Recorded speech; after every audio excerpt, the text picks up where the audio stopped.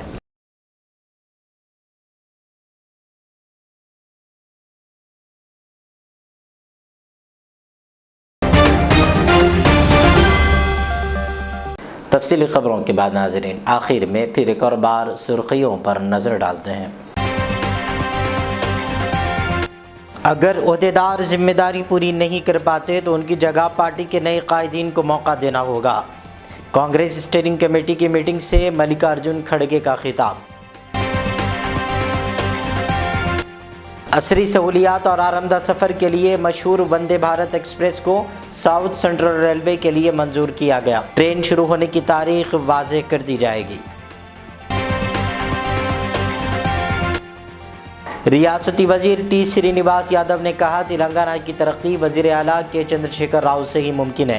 تلنگانہ واحد ریاست ہے جو تمام شعبوں کو 24 گھنٹے بجلی فراہم کرتی ہے۔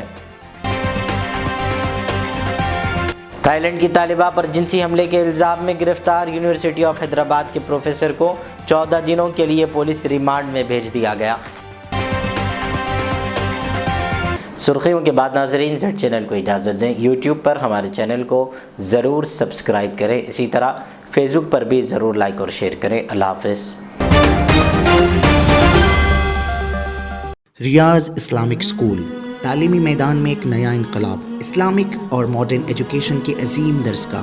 23 سالہ تجربے کے بعد طلبہ و طالبات کے لیے ریاض اسلامک اسکول پیش کرتا ہے حفظ قرآن، ناظرہ قرآن، قاعدے کے علاوہ نرسری تا 10ویں جماعت تک کی تعلیم کا بہترین نظم۔ بچوں کے لیے ہاسٹل کی سہولت، مستحق طلباء کے لیے خصوصی رعایت، طلباء و طالبات کے لیے علیحدہ کلاسز کے معقول نظم، خصوصی computer classes, hard where and soft where training, بچوں میں تحریری اور تقریری صلاحیتوں کو اجاگر کرنے کے لیے ہفتہ واری پروگرام، قابل اور مشفق اساتذہ کرام کی نگرانی میں بہترین تعلیم نظم۔ صبح 8 بجے تا شام 4:30 بجے داخلے جاری ہیں، اجلت کیجیے۔ Riyaz Islamic school, opposite lane, new SR petrol pump, وٹاپلی، حیدرآباد۔ زندگی کا ہر پل رہے خوشیوں بھرا، پیار کا ہر رنگ لگے دلکش اور حسین۔ HKGN furnitures, complete bed set, sofa set, dining table. اس کے علاوہ آپ کی لاڈلی کے لیے مکمل میرج سیٹ صرف اور صرف 44,999 روپے میں، اور اس کے ساتھ ڈبل ڈور الماری اور بیڈ سیٹ بالکل فری۔ آج ہی وزٹ کرے پروپرائٹر محمد نصیر کشتی۔ ایڈریس فرید کمپلیکس، اویسی ہل، حیدرآباد۔ کانٹیکٹ 9912857230 اور 9346062190۔